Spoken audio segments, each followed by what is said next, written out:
no. ¿Sí? El primer comentario que quiero hacer es, digamos, una aclaración que me pidieron acerca de digamos, el contraste entre la teoría keynesiana de la preferencia por la liquidez y la teoría de los fondos prestables, ¿no? Esto es un punto que yo no remarqué lo suficiente, pero es importante. La teoría de los fondos prestables es la teoría de la determinación de la tasa de interés, digamos, en el mercado de fondos, digamos, en el mercado en donde, digamos, uno podría decir que es el mercado de crédito, o el mercado de bonos, es equivalente, en donde se supone que hay una combinación de las curvas de ahorro e inversión, que cuando se cruzan determina la tasa de interés. Ahora, si se ponen finos, se darán cuenta de que para que la combinación entre las curvas de ahorro e inversión sea equivalente a la combinación de la oferta y demanda de fondos para financiar o financiarse, tiene que haber una equivalencia entre el ahorro y la disponibilidad de fondos para prestar, y la inversión y la demanda de fondos para financiar inversiones reales. O sea que hay que asociar el ahorro con la idea de, bueno, esto es lo que hay para prestar, y la inversión es esto lo que son los muchachos que quieren pedir prestado. Ahora, esta asociación no es muy exacta generalmente, y la razón es que las curvas de ahorro e inversión, si se fijan bien, son curvas de flujo. Es decir, de digamos, cambio, digamos, a lo largo del año de una variable flujo. Pero si se fijan, los fondos que se pueden prestar, se pueden de alguna manera reciclar los que ya estaban desde antes. Un tipo paga su deuda de repente, pum, pam, y ese tipo tiene fondos disponibles para prestar. O sea que, digamos, fíjense que cuando uno mete las consideraciones de Stokes, la teoría de los fondos prestables se vuelve un poco rara. Es decir, lo que quiero decir con esto es, la teoría de los fondos prestables es una teoría puramente flujo. En cambio, la preferencia por la liquidez keynesiana, que se opone a la teoría de los fondos prestables, es una teoría en donde los stocks son lo más importante. Fíjense que en la LM, ¿sí? Lo que tenés ahí como M es un stock de dinero. Y por lo tanto, lo que determina de alguna manera la tasa de interés ya no está dado por flujos, sino por stocks. Pero los stocks son la acumulación histórica de los flujos. Entonces, fíjense que, digamos, la diferencia en cuanto a tamaño del mercado, en el caso flujo y en el caso stocks, es enorme. Y conceptualmente son dos ideas muy diferentes. Porque puede no haber nuevos flujos, y aún así cambiar la tasa de interés debido a que los stocks se reorganizan en la economía, ¿cierto? Uno le presta más a otro, deja de prestar, devuelve, etc. Es decir que, de alguna manera, lo que hace Keynes es dar vuelta a la teoría de los fondos prestables, que es una teoría puramente de flujos, y darle más bolilla al problema de los stocks, digamos. Y ahí es donde la preferencia de la liquidez es mucho más potente, porque depende de alguna manera de las decisiones sobre un stock que es mucho más grande que los flujos de un solo periodo. ¿Okay? Es importante remarcar esta diferencia que me la planteó Ramiro Rossi, que tiene importancia. La segunda cuestión que me planteó también Ramiro, que tiene interés, es la relación entre las tasas de interés de corto y largo plazo. Si ustedes recuerdan, en la última reunión yo les dije que para Keynes lo que había que cambiar era la tasa de interés de largo plazo, porque era la que determinaba de alguna manera el valor de la riqueza de los activos de largo plazo, ¿se acuerdan? Entonces, la tasa de interés de largo plazo era la tasa de interés relevante. Ahora, alguno me dirá, bueno, pero la tasa de largo plazo no es otra cosa que una sumatoria de tasas de cortos plazos. No pueden ser muy diferentes, ¿cierto? ¿Por qué? Y porque si vos la tasa de interés a digamos, 10 años es 3%, y la tasa de interés a un año es 8%, bueno, ahí hay un arbitraje. Es decir, uno lo que puede hacer es básicamente saca toda la plata que tiene a tasa de interés de 10 años y la pone todos los años un año, y gana mucho más. Eso va a terminar produciendo que al final, a través de este arbitraje, todas las tasas de interés de corto y de largo tiendan a, digamos, igualarse, como decía Mason. Pero acá es donde, otra vez, Keynes se separa de la teoría tradicional y lo que plantea justamente es que no siempre esta relación de Meiselman de igualación de las tasas de interés de corto y de largo, de arbitraje entre estas tasas, entre estos activos, se da. Que de hecho, conceptualmente son muy diferentes los activos de corto plazo de los activos de largo plazo. No voy a entrar en detalle de por qué Keynes rechaza esta relación entre corto y largo plazo de las tasas, pero para el que quiera, le puedo dar la referencia de las páginas en donde lo trata Lejeune en su análisis de Keynes y la economía keynesiana, o sea, en la tesis que él desarrolló y que sobre la que estuvimos charlando la última vez. Y la tercera, bueno, es un agradecimiento. Guillermo me mandó un paper de Kregel que tiene muchos puntos coincidentes con las ideas que transmitimos acá de Axel, y que, bueno, por lo tanto, digamos, da una idea interesante de que uno pueda ver, digamos, la perspectiva keynesiana de una manera bastante similar en uno y otro caso. Kregel enfatiza otras cuestiones. Kregel es un post-keynesiano, o sea que es digamos, un antecedente importante en esa escuela que toma a Keynes no exactamente en la misma tónica que leyó, pero en algunos puntos bastante parecida. Y el único punto que quiero hacer sobre ese paper, que lo recomiendo leerlo, y si otra vez, digamos, me lo pueden pedir por mail, que se los puedo reenviar, encantado, es que Kregel habla de expectativas y planes como sinónimos. Digamos, uno lo que ve es un rol muy, muy, muy importante en todo el paper sobre la importancia del futuro y de las expectativas, en la discusión keynesiana y el problema del equilibrio con desempleo. Y creo que ahí Lejeune lo que hace con un poquito más de cuidado es distinguir ambos conceptos, porque en un caso, digamos, la cuestión del planeamiento, uno lo puede pensar más individualmente, y la cuestión de las expectativas, cuando Keynes se refiere a ese, se refiere, digamos, de una manera más agregada, podría decir. Entonces, hay una pequeña diferencia entre los planes que uno tiene para sus propias decisiones, digamos, las expectativas que se ponen a partir de las variables del resto de la economía. Esa diferencia, creo yo, en el Lejeune está un poquitito más nítida, y en el caso de Kregel, creo que la usa como sinónimo.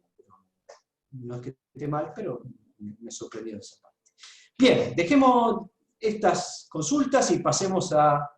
quiero contarles de qué les voy a hablar hoy. Recuerden que las interpretaciones de manual de Keynes no le hacían mucha justicia a su contribución. Esto fue lo que charlamos en la primera charla. En la segunda describimos la historia alternativa de Axel, ¿no? Que decía, bueno, que Keynes en realidad se centró en los mecanismos de amplificación de las transacciones en desequilibrio. Y explicaba cómo esta descoordinación se amplificaba y producía una crisis, y que el principal problema estaba en la cuestión intertemporal, es decir, la coordinación entre el ahorro y la inversión. Las dos miran al futuro y estaban descoordinadas. Y llegamos a la conclusión, después de meternos un poquito en los problemas de fallas en la demanda efectiva, tasa de interés y ese tipo de cosas, llegamos a la conclusión de que la crisis podía entenderse como un fenómeno de iliquidez de todo el sistema. Eso es lo que intentamos transmitir la última vez. Y lo que queremos hacer hoy es ver qué consecuencias trajo esta historia sobre el resto de la macroeconomía, para ver si podemos conectar de alguna manera esta revisión de Keynes con lo que terminó pasando con la macro después. Entonces, los puntos que vamos a tratar de desarrollar son, primero lo vamos a buscar a Axel en la historia del pensamiento económico, después vamos a presentar dos tradiciones, dos cosmologías, y después vamos a hacer una especie de serie de Lost, que son algo así como los aspectos que según Axel quedaron perdidos o olvidados o no suficientemente tratados en la macroeconomía moderna. Uno es el problema de la coordinación temporal, el segundo es el problema de la curva de Phillips y la Nairo, que se va a explicar qué es. El tercer tema olvidado es la relación entre demanda agregada y economía de escala. El cuarto tema olvidado es los costos de la inflación. Y el quinto, el énfasis en el problema de las crisis. Y voy a completar con una reflexión final sobre un tema que creo que es muy curioso, muy interesante, que es el problema de la retórica en macroeconomía. Cómo se transmiten las ideas en macroeconomía, cuáles quedan y cuáles no. Porque, digamos, si alguien te dijera, che, Jung tiene, lógicamente es impecable lo que dice y tiene razón, la pregunta es, bueno, sí, pero fuiste igual, nadie le dio bola. Entonces, ¿qué pasó? Hay un problema de retórica, de transmisión, de comunicación de ideas que está fallando. Así, vamos a reflexionar brevemente sobre esa cuestión al final, como cierre. Buscando a Axel, a Wally había un juego, ¿no? Para la gente más grande, como yo. Uno, si quisiera ubicar dónde anda Axel en esta historia de pensamiento económico, uno podría servirse de un diagrama que elaboró Marc Lavoie en su libro sobre teoría post-keynesiana, introducción a la teoría post-keynesiana. Y en este libro, él, digamos, para él es muy importante esta cuestión de las corrientes de pensamiento, digamos, elaboró de manera sencilla una evolución del pensamiento económico. Se la voy a mostrar muy rápidamente para que vean dónde está ubicado cada categoría y cuáles tienen que ver con Keynes y cuáles tienen que ver con de John Hufvud y cuáles no. Y vamos a buscar de John Hufvud también, ¿no? No va a estar, spoiler. Y fíjense que dividimos el cuadro en dos, hacia abajo es la evolución del tiempo, desde 1980 para acá, ahí no hay nada, digamos, o sea que poca teoría nueva, digamos. Y del lado derecho tenemos a la escuela neoclásica, y del lado izquierdo todo lo que la UA considera que es la escuela heterodoxa, ¿no? Entonces largamos con los autores clásicos, por supuesto, y ahí, digamos, ya hay una idea, digamos, heterodoxa en Marx, uno podría decir. No me ataquen por esta clasificación, porque yo no soy el que la hizo, la estoy transmitiendo de la UA directamente, así que llámenlo.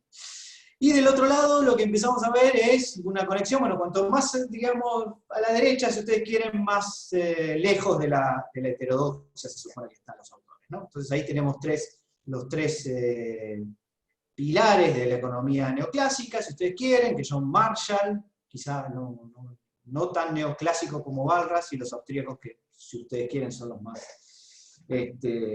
bueno, algunos creen que son heterodoxos, pero desde la perspectiva de la UA son los más ortodoxos de todos. Por supuesto también aparece Keynes, ahí cerca del medio, digamos, que no necesariamente proviene ni de los clásicos ni de Marx, pero sí de Marshall, básicamente porque fue alumno de él. Y dentro de los clásicos, y del lado heterodoxo, digamos, las influencias de Marx tienen, como van a ver pronto en un curso que se va a dar acá, influencias sobre las ideas de Kalecki, y aparece un fenómeno nuevo que es Rafa, una teoría clásica, pero enteramente novedosa. El marxismo, digamos, podría separarse según la UA en los marxistas más tradicionales y los más radicales. Ahí tienen algunos nombres. Y del lado derecho ahí tenemos a muchachos libertarios, con Hayek a la cabeza, y los neo-austríacos, digamos, ¿no? Rothbard y otros que son más mencionados que nunca en los medios últimamente, ¿no? Por ahí en el medio aparece la primera derivación de Keynes, que fue la escuela de Cambridge, Inglaterra, con varios nombres conocidos, pero, bueno, aparece la síntesis neoclásica, ¿no? Esta de la cual estuvimos hablando tanto en la primera de las reuniones, como Hicks, Samuelson, Tobin, Solow, etc., que combinan de alguna manera lo que, como habíamos explicado acá, espero, las ideas de Keynes y Marshall, y también las barrasianas. De alguna manera, ustedes vieron que se fue interpretando a Keynes con un aroma barrasiano, todas sus ideas, y eso, según John Hufvud, terminó de confundir a todos sobre el aporte de Keynes. Después tenemos alguna escuela regulacionista que anda por ahí, que hoy perdió bastante relevancia, digamos. Es una de las expresiones más modernas de la combinación de ideas entre Kalecki, que en parte son ideas también de Keynes, así que tienen algo que ver, por supuesto, y marxistas. Y del otro lado tenemos a Hayek, pero también a una escuela de Chicago más específica, que es el monetarismo de Milton Friedman, todos seguramente lo conocen, y que no tiene una tradición, fíjense, ni balraciana ni marshalliana. Son un grupo bastante particular y especial, no son demasiado formales en su forma de presentar sus ideas, tienen una participación política decisiva, y por supuesto son ante todo anti-keynesianos, digamos, e incluso anti-síntesis neoclásica. Y aprovecharon las debilidades de la síntesis neoclásica para imponer algunas de sus ideas. Y aparecen, bueno, los post-keynesianos finalmente, como una combinación de ideas de Kalecki, Raffa, Keynes y la escuela de Cambridge, pero que, como ven, queda del lado de la escuela heterodoxa, claramente. Mientras que del lado de la síntesis neoclásica, más modernamente podemos distinguir algunos keynesianos especiales, como lo llama la UA, que son gente que hace modelos un poco específicos, no sé si son tan diferentes de los nuevos keynesianos, y los nuevos keynesianos tradicionales, entre los cuales figuran esa lista de gente. Particularmente yo no metería a Stiglitz y Akerlof en esta lista, pero acá es cuestión de gustos y la UAT tiene todo el derecho de incluirlos. De hecho, Stiglitz fue uno de los que más aportes hizo a la teoría moderna de los nuevos keynesianos. Eso no quiere decir que hoy sea nuevo keynesiano. De hecho, vamos a ver un par de ejemplos hoy que muestran que pareciera que no, pero sus aportes en términos de algunas ideas de los nuevos keynesianos son destacadamente de Stiglitz. Si no participó con el 50%, digamos, eso por lo menos, digamos, Stiglitz fue, digamos, un aporte teórico gigantesco a estas nuevas ideas keynesianas. Y después tenemos a los muchachos más modernos, que esta es la mainstream moderna. Mainstream. Esto es lo que predomina, hegemoniza, si ustedes quieren, la academia actual, que son esos nombres que ustedes ven ahí, Lucas Sargent, Barrow no tanto, pero bueno, digamos, y que básicamente están representados por una historia balraciana, como ven ahí, y casi nada más, digamos. Fíjense que no tiene ninguna otra flechita de ningún lado. Es la extensión del paradigma balraciano al estudio de los ciclos económicos. Ciclo real de equilibrio, se traduce esa real business cycle. Y después tenemos del lado izquierdo algunos institucionalistas, como Thorstein Veblen o James Galbraith, que digamos, estuvieron ahí metiendo la cuchara, pero que no tuvieron tampoco demasiado éxito digamos, en la currícula académica moderna. Bueno, buscando a Axel no está en ningún lado acá, por supuesto, no es considerado relevante por la UA, quizá con razón, pero digamos, al punto que yo quisiera ir es que Le John Foot lo que más enfatiza, y es lo que dijimos en la primera de las charlas, es la distinción de las ideas de Keynes respecto de la síntesis keynesiana, o sea, de la síntesis neoclásica, digamos, y su derivación, ¿no? Que esto, digamos, es una interpretación equivocada. Por supuesto, tampoco coincide plenamente con las ideas de Cambridge y de los post-keynesianos, pero tiene algunas ideas en común que enseguida vamos a ver. Conclusión, es importante. ¿Qué fue lo más importante a la hora de llegar a la mainstream moderna, que es básicamente Real Business Cycle y los nuevos keynesianos? Básicamente una interpretación errónea de lo que dijo Keynes. ¿Sí? Y es por eso que quería mostrar este cuadrito para que se pudieran situar desde el punto de vista del conocimiento, al menos como lo ve la UA. Bien, déjenme mostrarles ahora dos tradiciones tales como les entiende Axel. Axel dice, bueno, yo podría distinguir entre todo este lío, entre todos estos cuadros raros que vimos recién, dos grandes cosmologías, dos grandes formas de ver la economía. Una la que llamamos la de la economía política clásica, a la cual Axel adscribe, y otra la economía moderna, la mainstream, ¿no? Y entonces las compara en función de un conjunto de cuestiones, y dice, bueno, si uno quiere distinguirlas, uno podría distinguirlas en términos del objetivo que tienen. Y fíjense que la economía política clásica para Axel es una economía de movimiento, de proceso, no de estados. Mientras que la economía moderna, según él, se dicta o tiene como objetivo principal qué principios hay para que se asignen eficientemente los recursos, lo cual forma parte de la definición de economía, prácticamente, que vemos en los libros tradicionales. Respecto de la motivación del individuo, que forma parte de estos modelos, en la economía política clásica, por supuesto que estos no eran agentes irracionales o con fallas cognitivas. Era gente que le interesaba maximizar utilidades y beneficios. Lo que pasa es que no siempre lo lograba. La economía moderna asume que hay una realización efectiva de la maximización de la utilidad y de la maximización de los beneficios. Esto no puede no ocurrir, ¿no es cierto? Simplemente, y si no ocurre, es por un problema institucional, o por un problema de precios, o eventualmente algún problema cognitivo, cuando se convencen de eso, pero en general esto no se asume como dado, como un hecho. Respecto del comportamiento individual, ya no la motivación, es decir, qué te mueve a elegir, sino cómo te comportás en la práctica, o sea, cuál es, digamos, el real comportamiento de los individuos. En la economía política clásica se asume por lo general que es adaptativo, que uno mejora gradualmente, por supuesto, sobre todo en Ricardo,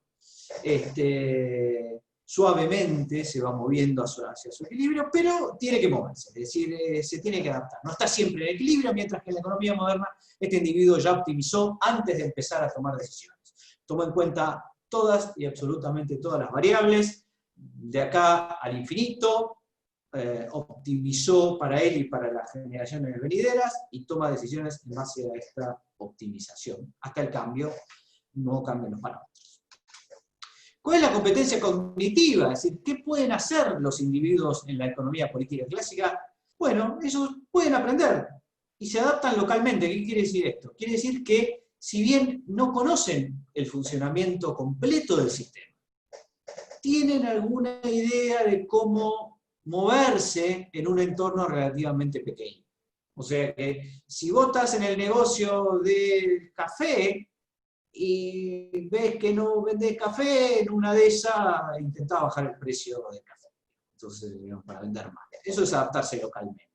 En la economía moderna, el tipo tiene una competencia cognitiva tal que no solo toma en cuenta la demanda de café o el precio del grano, qué sé yo, sino los precios de todos los bienes presentes y futuros que hay en el mundo, y toma decisiones en base a eso. Es decir, que tiene una capacidad cognitiva absolutamente que excede las capacidades de, yo creo que excede los bits que forman parte del universo resolver ese tipo de problemas. Creo que alguno hizo el cálculo y es tan absurdo como eso.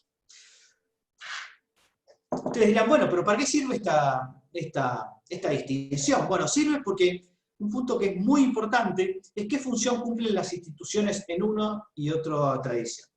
En la tradición clásica, de economía política clásica, ojo que Keynes llama clásicos a los que hoy llamamos modernos, no confundir, digamos, pero en la economía política clásica, la función de las instituciones, según Axel, es organizar la economía, es organizar tu conducta y saber que el resto va a actuar en consecuencia. Es decir, que va a actuar parecido a vos, básicamente porque hay una institución que está, digamos, cubriendo de alguna manera el accionar, o controlando, si ustedes quieren, ¿por qué no?, sugiriendo el accionar del resto de la sociedad de una manera pareja, de una manera parecida.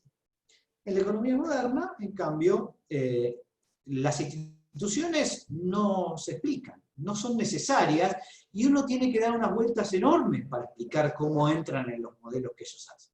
Ya vimos el ejemplo del dinero, donde decíamos, bueno, el dinero, digamos, ni siquiera lo puedo meter en un modelo de equilibrio general, porque todos los bienes son dinero, ¿se acuerdan que todos los bienes eran líquidos? Entonces, ¿para qué dinero en una economía como esa? No se necesita el dinero. Entonces, es un paradigma que no tiene explicación de las principales instituciones que vemos, pero las instituciones están ahí, hay que explicarlas. Ni hablar de las empresas. Hay digamos, teóricos que han desarrollado la idea de que una empresa no es otra cosa que el resultado de un problema de costos de transacción, ¿no es cierto? O sea, casi como una excepción a la regla de la competencia perfecta. Bueno, es curioso. Otra vez, estamos hablando de la institución por excelencia del capitalismo, que se explica como una excepción. dentro de los modelos tradicionales. Y eso es, según Axel, una falla importante o una limitación importante de la economía moderna. Y finalmente hay dos conceptos de equilibrio muy diferentes. Si bien en las dos tradiciones está la idea de equilibrio, en la economía política clásica la idea de equilibrio es un punto de atracción, de gravitación, creo que digamos, la palabra que más se usa, la tendencia, como para hacer un análisis más o menos razonable de lo que está ocurriendo en el resto de la economía. Pero en la economía moderna el equilibrio va mucho más allá.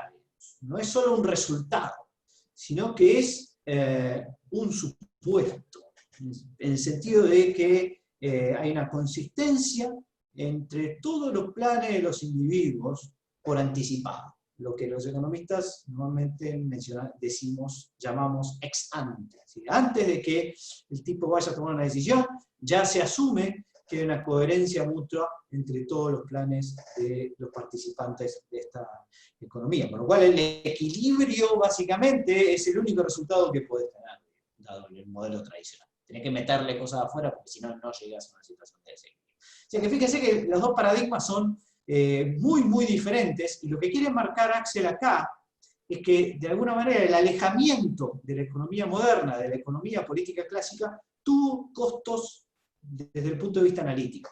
Así que no fue gratis salirse de eso, y que dejaste en el camino temas muy importantes. ¿Cuáles son esos temas que dejaste en el camino? Bueno, hay algunos que le interesan principalmente a Axel, porque él es macroeconomista, desde luego, y uno de ellos es, como decíamos, el problema de la coordinación intertemporal. Es el primer tema que ha quedado de lado, digamos. No se retomó, porque en los modelos modernos, básicamente, los mercados se supone que son eficientes, en el sentido de que permiten el arbitraje. ¿Se acuerdan de esto que hablábamos de las tasas de interés de corto y largo? Bueno, si hay arbitraje, los mercados son eficientes, y si los mercados son eficientes, esto alcanza y sobra para coordinar intertemporalmente mediante las tasas de interés, los mercados de futuro, etcétera, etcétera, todas las actividades económicas. De modo que, por hipótesis, no podemos tener prácticamente situaciones de crisis. Esto es, ahora les cuento una pequeña anécdota. Desde luego, esto incluye la revolución de las expectativas racionales. Las expectativas racionales, de alguna manera, meten por la ventana.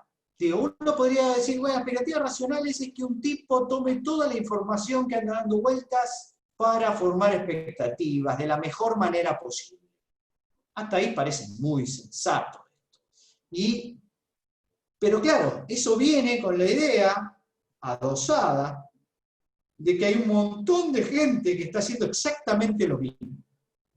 Y esto te mete por la ventana el supuesto de que todas las expectativas se coordinaron entre sí de acá al futuro. Y acá es donde yo me tengo que separar de esta idea, porque si las expectativas racionales, de alguna manera, lo que están haciendo es anticipar el problema de la crisis.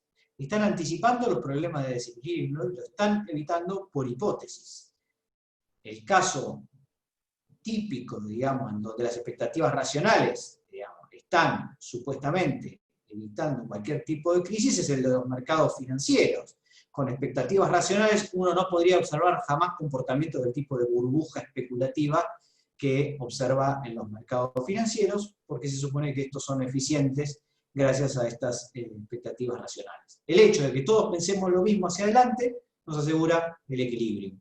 ¿Y qué pasa cuando no todos piensan igual? Bueno, pasa lo que pasa en el caso especial de Keynes, no sé si se acuerdan, en donde los empresarios tenían una expectativa respecto de la tasa de interés y los especuladores tenían otra expectativa respecto de la tasa de interés. Y esa colisión de expectativas era lo que evitaba que la economía se autorregulara. Si me siguieron la última vez, les resultará reconocible esta idea. Y efectivamente, Keynes, en toda la teoría general, está hablando todo el tiempo de los banqueros, de los especuladores, de los consumidores, de los entrepreneurs, de los que tienen animal spirits, de los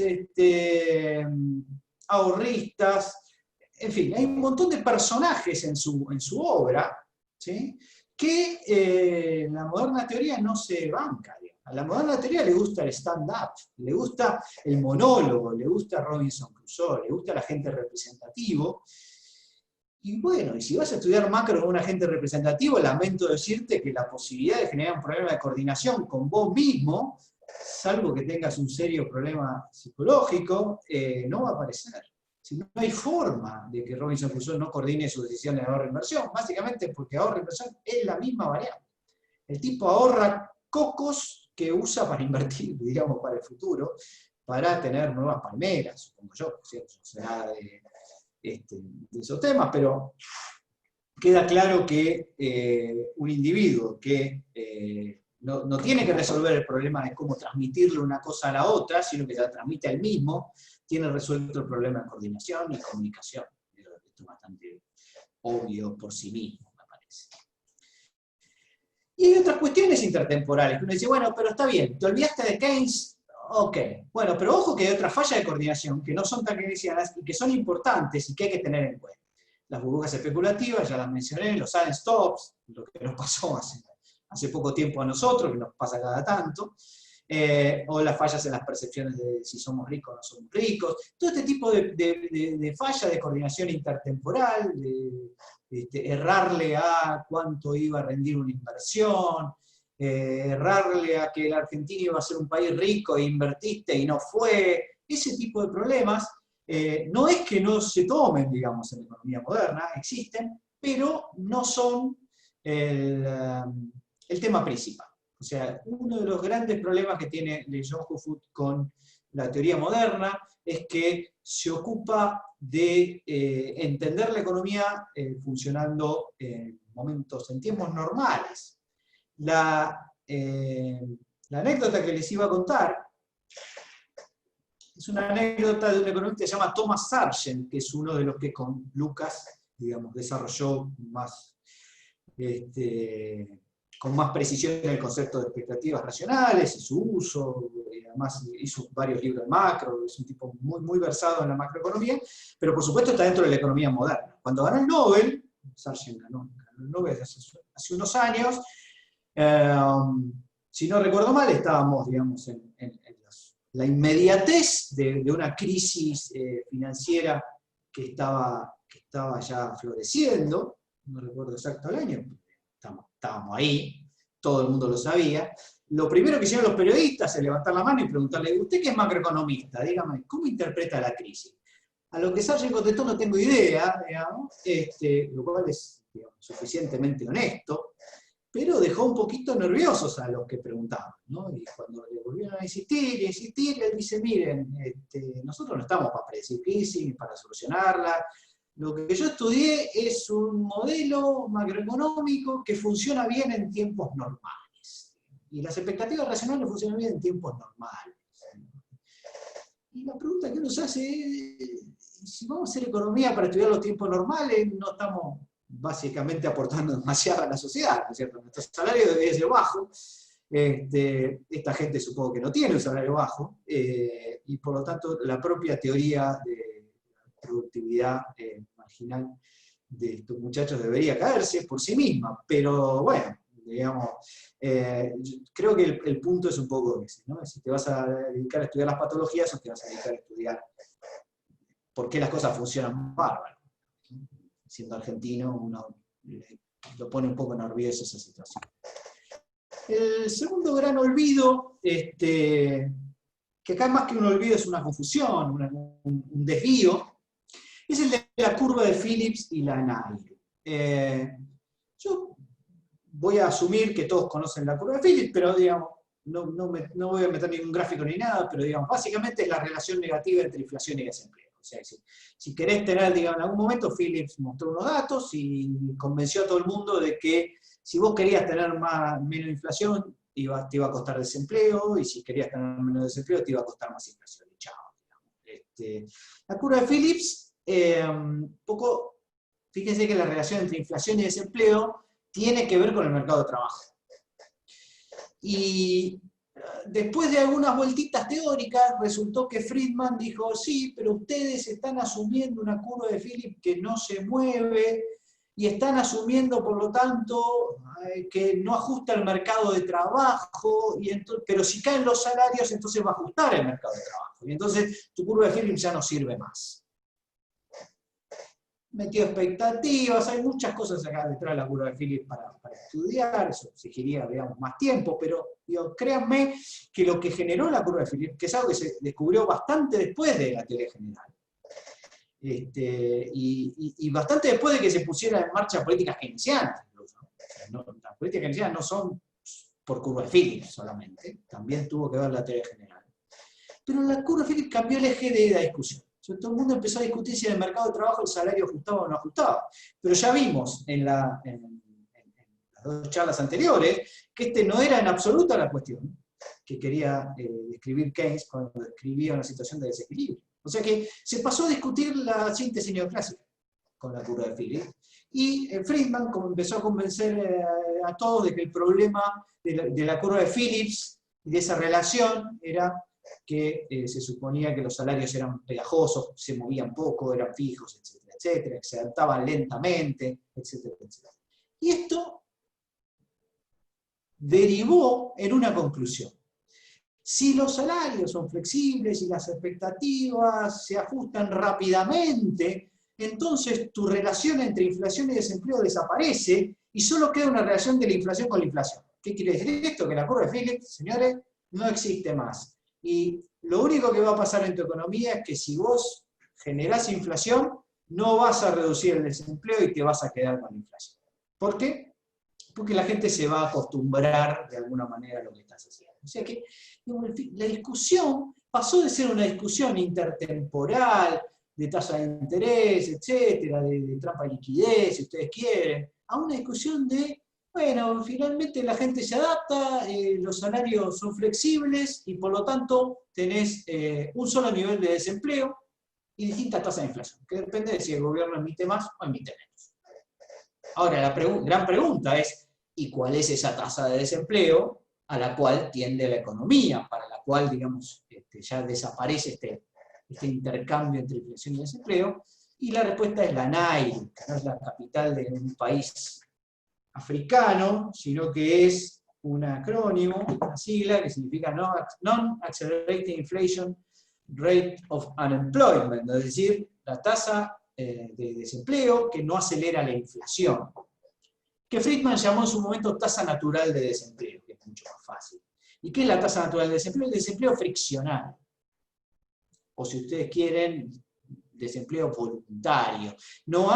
Desaparece completamente la noción de desequilibrio en la tasa natural de desempleo, y lo que se asume es que la economía normalmente tiende a esa NAIRU, o a esa tasa natural de desempleo, de manera automática. O sea, se limpió de la discusión el problema del desequilibrio, se asumió que se llega a la NAIRU sin problemas, si el mercado de trabajo es flexible, y, por supuesto, si no llegás, ¿por qué va a ser? Y seguramente hay algunos precios que no los dejás fluctuar lo suficiente.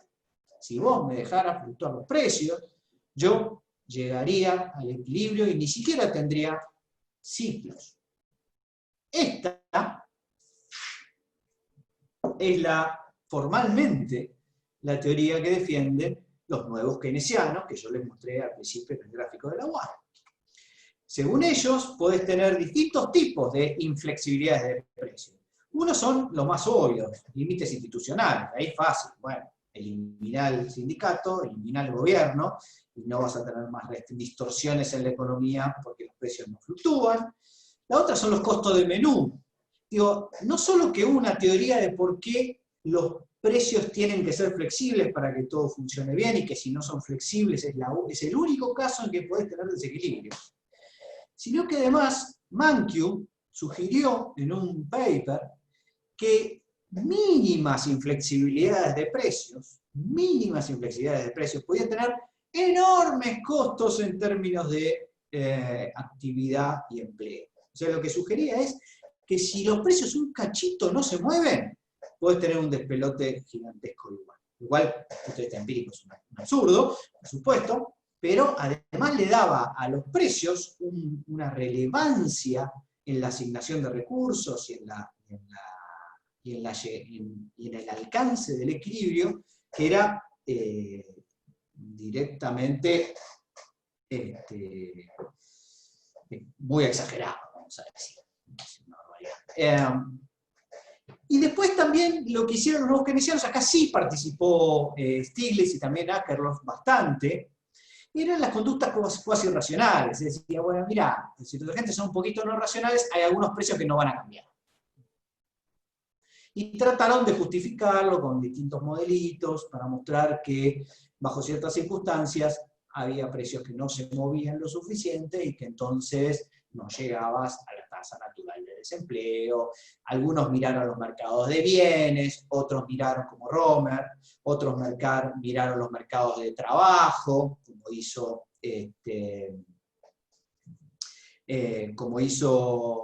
la esposa de Akerlof, que se me fue el nombre, y que fue presidenta de la Reserva Federal de los Estados Unidos. ¿Cómo? Yellen. Exacto, Janet Yellen. Esa es la que trabajó con esos temas de cuasi racionalidad, etcétera, etcétera. Y últimamente también se aprovechó esta literatura de la economía del comportamiento para decir, bueno, si los agentes no son del todo inteligentes, entonces puede ser que algunos precios no se muevan, y si no se mueven algunos precios, ¡brum!, desastre en la economía. Hay que dejar que los precios se muevan, ¿no? Y esto es también, déjenme contar otra anécdota, digamos. Yo trabajando en coyuntura, había uno de los que trabajaban e insistía en escribir en los informes de manera un poco repetitiva la idea de que los precios, el nivel general de precios de toda la economía, los precios macro, el IPC, ¿no? Lo mejor era que fuera estable, ¿no? Comentaba eso, lo cual está bien, digamos, por el fenómeno, pero que adentro de eso, los precios microeconómicos, los precios relativos, en cambio tenían que exhibir buena flexibilidad justamente para lograr esta asignación eficiente de precios, ¿no? Entonces, cada tanto se mencionaba esta cuestión, y la idea básica es que en promedio no se tiene que mover mucho, pero que en el medio tiene que haber ruido, Y la verdad es que uno le queda la duda, ¿no? Porque dice, pero a la gente le gusta tanto que se muevan tanto los precios. ¿Realmente ayudan a la gente a asignar recursos que se muevan y que se muevan todo el tiempo, por ejemplo? Y hay un paper que escribió Stiglitz, justamente, en un simposio nuevo keynesiano. Por esto es que le digo que para mí Stiglitz es difícil pensar lo que es un nuevo keynesiano tradicional. Se supone que lo que tenían que hacer en ese simposio era explicar por qué la teoría nueva keynesiana estaba buenísima y que era, digamos, la nueva moda y que había que digamos, seguirla a toda costa. De hecho, así pasó, digamos. Hoy en día es la principal teoría, digamos, que se aprende y se estudia en todos lados. Y ¿qué hizo Stiglitz? Dijo, bueno, yo voy a hacer un paper que se llama New and Old Keynesians. Entonces uno pensó, bueno, los Old Keynesians serían aquellos que llegaron antes de los New Keynesians, pero que no explicaban por qué eran las inflexibilidades de precios, ¿no? O sea, antes simplemente se asumían, pero ahora los nuevos keynesianos, los New, ¿sí? Los Old asumían la inflexibilidad, los New la explican. Eso es lo que pensaron, digo yo, los editores que iba a escribir Stiglitz. Y Stiglitz escribió un paper donde dice, los Old Keynesians son los que piensan que la flexibilidad de precios ayuda a la economía a llegar al equilibrio. Los New Keynesians, dice él, bueno, era mentira, pero no importa, lo dijo igual, son los que pensamos, o sea, se autodenominó una corriente del mismo del pensamiento, que en realidad el exceso en el movimiento de los precios genera riesgos en la economía, genera confusiones, genera errores, y que esto hace que la economía funcione peor. Y que muchas veces, muchos agentes económicos prefieren que muchos precios no se modifiquen tanto. O sea que los precios en algún momento dejan de ser señales para tomar buenas decisiones, para confundir las decisiones de los individuos. no sé cómo, pero ese paper pasó, está ahí, uno lo puede leer en un seminario, en un simposio, donde se supone que tenía que hablar bien de los nuevos keynesianos, o nadie se dio cuenta, o no sé qué, pero eso es lo que dice Stiglitz en su paper, y yo creo que tiene un punto, digamos. Si uno le preguntara a los exportadores argentinos, digamos, si quieren un dólar más alto pero volátil, o un dólar un cachito más bajo pero que se quede quieto, y la respuesta que te van a dar es casi seguro la segunda. O sea, en Argentina tenemos bien claro cuáles son los problemas de la excesiva flexibilidad de precios. Tercer punto, y ahora hacemos un pequeño break. La relación entre demanda agregada y escala, y, digo, resumido, y economías de escala. Economías de escala. Déjenme contar brevemente a qué me estoy refiriendo. Si uno mira el modelo canónico de David Ricardo, uno lo que encuentra es una granja convexa. Primero estamos hablando de una economía, digamos, agrícola, por supuesto, donde la teoría de la renta diferencial, etcétera, etcétera, tiene que ver con la fertilidad de la tierra, etcétera, etcétera. Bueno. Pero digamos, el modelo que se extrae de Ricardo y que forma parte de los modelos más modernos, es un modelo donde uno básicamente se puede mover muy lentamente de un equilibrio al otro de una manera suave, sin grandes cambios. Es decir, la economía de Ricardo, vos le podés pegar un shock, pero los agentes se van a ir moviendo lentamente por los gradientes correspondientes hasta alcanzar el nuevo equilibrio sin mayores problemas. Van a tardar porque se van adaptando, etcétera, etcétera, pero los movimientos son lentos, no son bruscos, y son, digamos, permiten calcular derivadas, digamos, ese tipo de cosas, porque son funciones continuas, suaves. Y este tipo de comportamiento en la economía de David Ricardo se debe a que el rendimiento factorial, la productividad de los factores, es decreciente si uno mantiene un factor fijo y aumenta el otro. Entonces, la idea de que los rendimientos son decrecientes es lo que, y suavemente decrecientes, es lo que le da al modelo estabilidad. Si vos estás desempleado en el modelo de Ricardo, es muy fácil encontrar laburo rápidamente, bajás el salario real, lo asocias a tu productividad marginal del trabajo, a la nueva productividad marginal, y encontraste trabajo. No hay, digo, vas a la granja de enfrente y te toman. No tenés mayor problema. Pero esto no es lo mismo que decía Smith, digamos. El caso de Smith es distinto, porque si uno mira su ejemplo de la famosa fábrica de alfileres, lo que decía Smith ahí era que importaban las economías de escala. ¿Qué quiere decir esto? Que cuanto mayor era el mercado de alfileres, mayor era la posibilidad de que vos dividieras el trabajo, y la división del trabajo obviamente aumentaba la productividad de esa empresa. O sea que si las empresas son como las que dice David Ricardo, tenés una economía más o menos estable, pero si las empresas son como lo dice Adam Smith, entonces tenés economías de escala. Y cuando tenés economías de escala aparecen las buenas noticias y las malas noticias, que es la relación entre shock de productividad y demanda agregada. Si hay mucha gente que demanda alfileres, la fábrica de alfileres va a ser más grande, la división del trabajo va a ser más grande y la productividad va a ser más grande.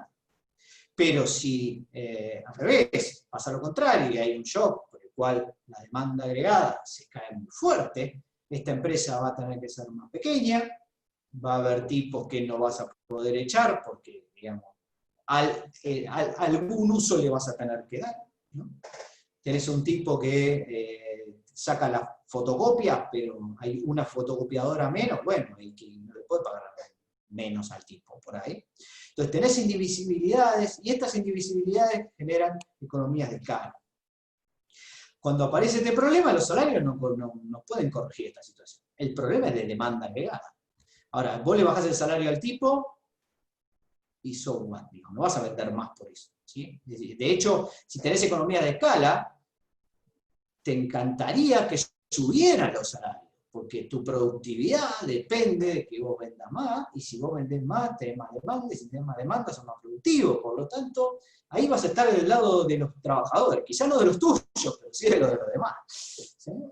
Obviamente hay un problema de coordinación ahí, pero en general vos vas a tratar de que los salarios, y esto pasa mucho en digamos, algunas declaraciones que uno escucha de la industria, ¿no? Que no les conviene demasiado que los salarios estén muy, muy planchados. Cada uno quiere que sus salarios estén planchados, pero no los de los demás. Y eso tiene que ver con la existencia de economías de escala. Y si bajas tus precios tampoco, porque todas las empresas como la tuya están más o menos iguales, así que la competencia no te va a salvar, hay menos demanda agregada para todos, y también hay problemas de inversión. Si ustedes se ponen a pensar qué pasa cuando cae la demanda agregada, lo primero que pasa es que si un tipo tiene que invertir en una fábrica de alfileres, eso es una super inversión que tiene que hacer para que le rinda, porque acuérdense que tiene que ser una fábrica grande para que pueda hacer la división del trabajo y para que pueda tener más beneficio. Pero si hay una caída de la demanda agregada, esa inversión indivisible y líquida, que piensa mucho en nivel sostenido de la demanda agregada, no va a suceder. Entonces, tenés el problema de que los shocks de productividad y de la demanda agregada están muy relacionados. Y que la política fiscal en esos casos es muy efectiva, funciona mucho, porque básicamente lo que está haciendo el gobierno es bancándote la demanda agregada. Siempre y cuando, como siempre decimos, esto no tenga efectos gravísimos sobre las tasas de interés, por ejemplo, entonces esa política va a ser intuitivamente muy efectiva sobre la productividad. Fíjense, ¿se acuerdan los modelos estos Real Business Cycle que yo les comentaba? Bueno, el modelo Real Business Cycle dice, si aumenta la productividad, aumenta la demanda agregada. Pero en realidad lo que decía Smith es, si aumenta la demanda agregada, aumenta la productividad. O sea que la idea está completamente, exactamente la contraria de la que pensaba Adam Smith en su momento. Bien, vamos a pasar al intermedio. Digo, ya que estamos hablando de las modernas teorías macroeconómicas, yo diría, bueno, reflexionar un poco, tiro algunas preguntas, igual me pueden hacer consultas sobre lo que ya hablamos, pero bueno, ¿qué pasa con las teorías? ¿Qué pasa con las grandes teorías? ¿Hacia dónde van las escuelas de pensamiento? Vieron que hasta el 80 llegaban, pero después ya no había mucho más. Digo, por supuesto, cada tanto alguna se activa, porque, bueno, hay una crisis, y en la crisis, digamos, todo el mundo empieza a opinar, y obviamente hay un ataque a la economía mainstream, o la hegemónica, entonces esto aparece, pero la gran pregunta es si esto va a seguir, porque además hay mucha especialización últimamente, y sobre todo en cuestiones técnicas, ¿no? De repente apareció el Big Data, el Machine Learning, la econometría super, y qué sé yo, y uno dice, ¿y las escuelas de pensamiento van a sobrevivir o no? Interesante discusión. Y la gran pregunta es si vamos a tener interdisciplina o no, ¿no? En el futuro. Es un tema también de interés. Y si vamos a ser como economistas tendiendo a ser erizos o zorros, no sé si recuerdan esta distinción, pero la idea es que un erizo es un tipo que está muy especializado en una sola cosa, mientras que un zorro es alguien que sabe poco de todo, pero sabe conectar todas las ideas, digamos, ¿no? Entonces la gran pregunta es qué tipo de economista en el futuro vamos a necesitar, ¿no? Si uno es muy especializado o no.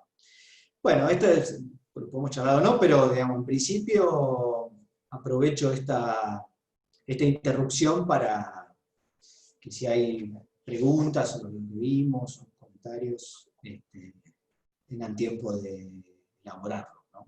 Me fui un poco de tema.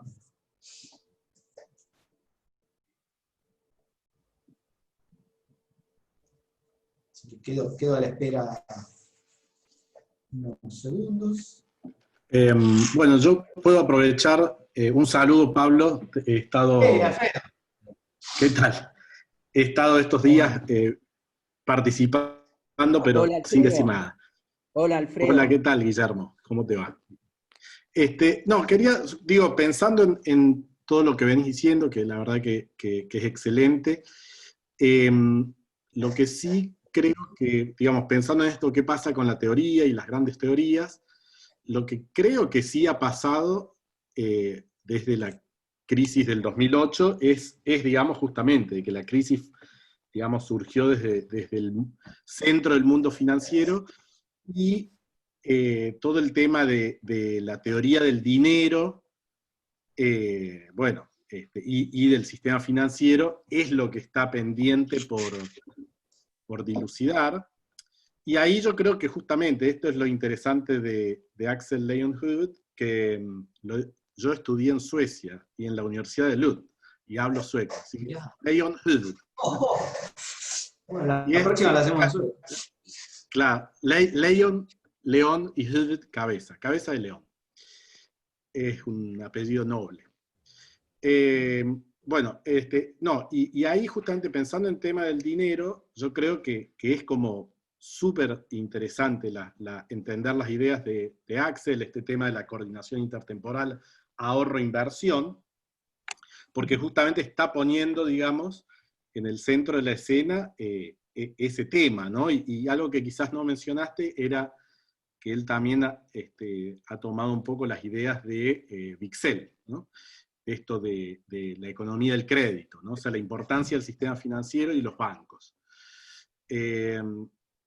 Igualmente yo creo que, digamos, en términos de teoría del dinero, si bien Axel es como un teórico que se podría decir, digamos, de teoría monetaria, pero igual a mí no me termina de convencer, y lo que yo digamos, aprovecho, estoy siendo medio largo, pero bueno, aprovecho para decir que yo, en mi curso de Macroeconomía 3 en Córdoba, mi curso es como tomando las ideas principales de Axel, pero adaptando, y acá voy, de meter el tema del dinero según un economista que se llama Perry Merlin, que es el Money View, y me parece como combinando Axel con Perry Merlin, es como, para mí, digamos, me abrió la cabeza y empecé a entender mucho más, y creo que por ahí viene la mano, digamos.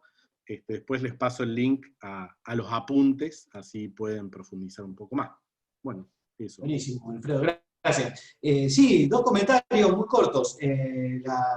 Digamos, cierto que Axel abreva mucho en Excel y de hecho escribió un artículo donde, digamos, resume un poco conecta todas estas ideas a través de, digamos, del marco analítico de Excel, que se llama The Pixel Connection, justamente la conexión Pixel, y que, digamos, lo recomiendo para leer. Acá no hay tiempo para desarrollarlo, pero la verdad que es interesante y es un poco avanzado, pero yo creo que vale la pena para entender el link de esta historia también. Y respecto de esta cuestión del dinero, sí, también es un tema importante. Hay un complemento muy importante, lo menciona de paso, leyó Food en algún artículo también, que es la idea de que esta cuestión de si el dinero es exógeno o endógeno, que supongo que estaba refiriendo a estas cuestiones, que la Money View de alguna manera lo que trata es justamente de dar vuelta a la teoría tradicional, digamos, de cómo se entiende el dinero. Así que, bueno, ahí está mandando Alfredo las referencias, Perry Merlin, y una serie de Perry Merlin.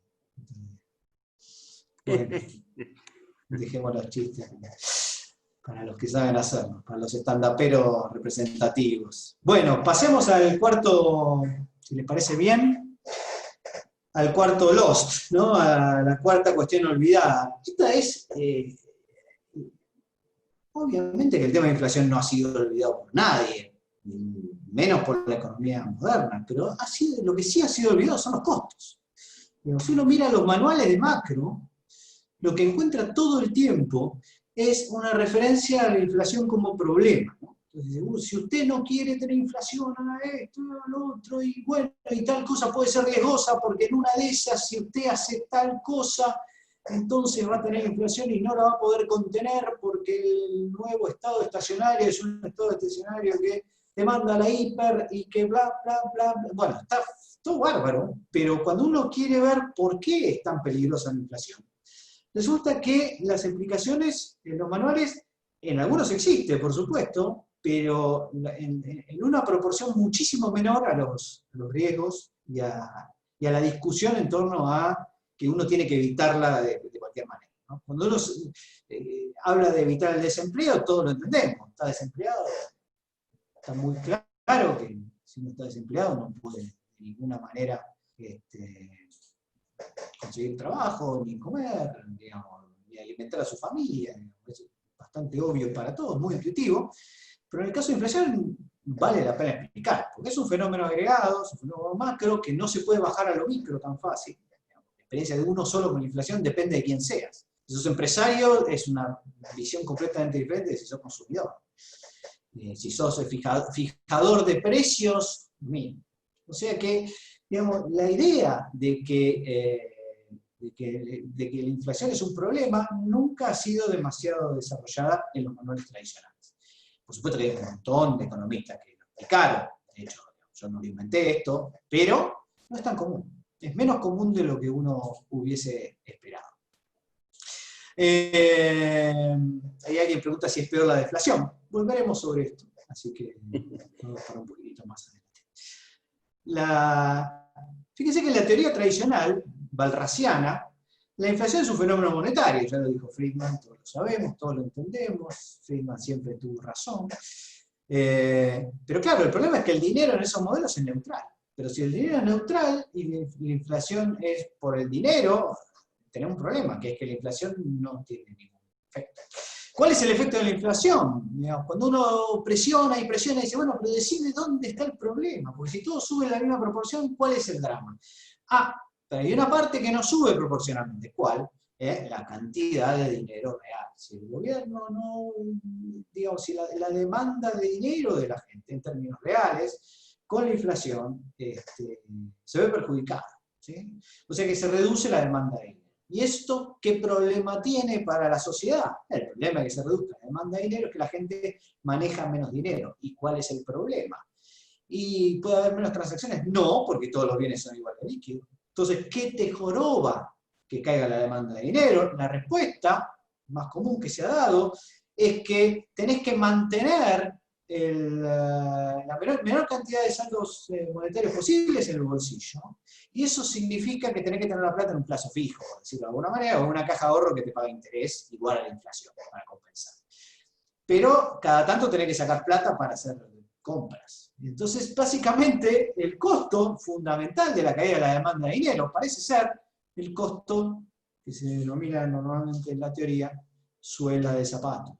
La suela de zapatos significa que cada vez que tenés que ir a cajero automático a sacar plata, que la tenés a tasa de interés, gastás suela de zapatos. Que entonces ese costo de transacción es lo que te produce la inflación. Es, digamos, el único costo que surge realmente de las teorías balracianas tradicionales. Y es obviamente un costo demasiado pequeño para que en los manuales se insista que lo peor que te puede pasar en una economía es que tengas inflación.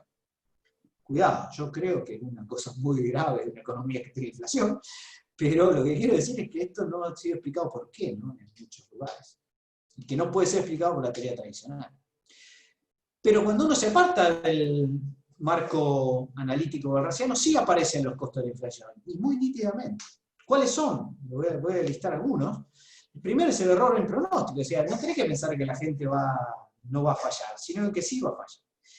Y va a fallar porque la inflación generalmente trae volatilidad, como vamos a ver enseguida, y lamentablemente los procesos de producción y los procesos de inversión, los dos llevan tiempo, por supuesto la inversión más todavía en general, con lo cual ambos representan riesgos. Y los riesgos es que tu objetivo, digamos, la demanda nominal que vos esperabas tener sea la misma que efectivamente después que tenés la inflación tengas. Y que la tasa de rendimiento real de las actividades productivas o de inversión también sean las que vos esperabas. Si esto no sucede, entonces no vas a querer producir, no tanto, no vas a querer invertir. Por lo tanto, es los fallos, los errores en los pronósticos que te genera la inflación lo que limita estas decisiones. Además desaparecen los mercados de futuros, es decir, los mercados a plazo. Uno quiere tomar un crédito a largo plazo para hacer una inversión para la cual no tiene financiamiento y el resultado es que ese mercado no existe. Uno quiere comprar una vivienda, digamos, o un espacio productivo, digamos, una planta, a 30 años, y ese mercado no existe ni de lejos, y en altas inflaciones ya sabemos que los mercados financieros directamente no suelen superar el mes, digamos, con lo cual, digamos, la posibilidad de hacer una inversión mínimamente razonable prácticamente desaparece por completo. Además, cuando hay inflación, hay mucha preferencia por la flexibilidad, lo cual significa que vos no vas a hundir mucha plata en inversiones caras, ni que son muchas veces las que tienen más rendimiento. No vas a hacer una inversión que implique largos desembolsos durante mucho tiempo. Preferís estar flexible, preferís poder entrar y salir con la plata e irte a otro mercado, por si tenés que salir a comprar dólares, por ejemplo. Y esa preferencia por flexibilidad hace que, otra vez, las decisiones eficientes sufran mucho. Y por supuesto, la única forma de que la economía funcione con inflación alta y volátil es que haya una contratación. O sea, tenés que contratar, tenés que fijar los términos de tus relaciones futuras en algún papel. Y los contratos son costosos. Además, ¿qué tipo de contrato vas a hacer? Puede pasar cualquier cosa. Puede pasar que vos creías que la inflación iba a ser una y terminó siendo otra. Puede pasar que el contrato lo firmaste pensando que ibas a perder y de repente ganaste. Lo que pasa finalmente es que con contratos o no, la gente tampoco logra, de alguna manera, asegurarse que en términos de poder de compra, todos salgan indemnes. Con lo cual, digamos, la idea esta de que la nominalidad va igual para todos, que es la teoría que surge de un modelo barrasiano, es completamente ilusoria. Y estas son, por supuesto, las razones fundamentales porque la gente odia la inflación, y no son solo los consumidores, no son solo los trabajadores, sino que, sobre todo, son las empresas. Curiosamente, digamos, se supone que las empresas son las que suben los precios, pero los empresarios son los primeros que dicen, no, hagan políticas contra la inflación porque esto no se aguanta más. Y si bien puede haber alguno que, digamos, lo haga por otras razones no santas, este pedido, en general es cierto que las pymes no están muy contentas con la situación inflacionaria y que pierden. También hay selección social adversa. ¿Quién es el que se lleva la plata en una economía inflacionaria? Bueno, como hay todo el tiempo transferencia de plata de uno al otro de una manera completamente azarosa, el que gana plata es el que sabe cubrirse contra la inflación, no el que hace proyectos sociales de rendimiento para toda la economía, para toda la sociedad. Por lo tanto, los que terminan ganando en esta sociedad son los que menos aportan a la sociedad, porque cualquier relación entre productividad, digamos, e ingreso desaparece completamente, y todos los comportamientos se vuelven no cooperativos. Si nadie quiere cooperar con nadie, todo el mundo va a comprar dólares, le importa un bledo lo que el otro haga, y por supuesto, lo que genera son comportamientos también políticos muy importantes, porque el único que te puede salvar en estas circunstancias es el Estado, y entonces ahí todo el mundo va a reclamarle por su parte si es que perdió al gobierno, quien a su vez, digamos, se encuentra en una situación bastante dramática como para sostener esa situación, realimentando la inflación. O sea, como vemos, los costos de inflación son gigantescos y, como decía, la idea de que la inflación es simplemente un costo de suela de zapato es una implicancia muy equivocada. Además, la teoría estándar hay cosas que no predice. Por ejemplo,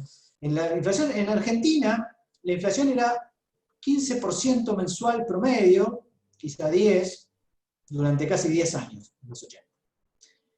Y no desapareció el peso.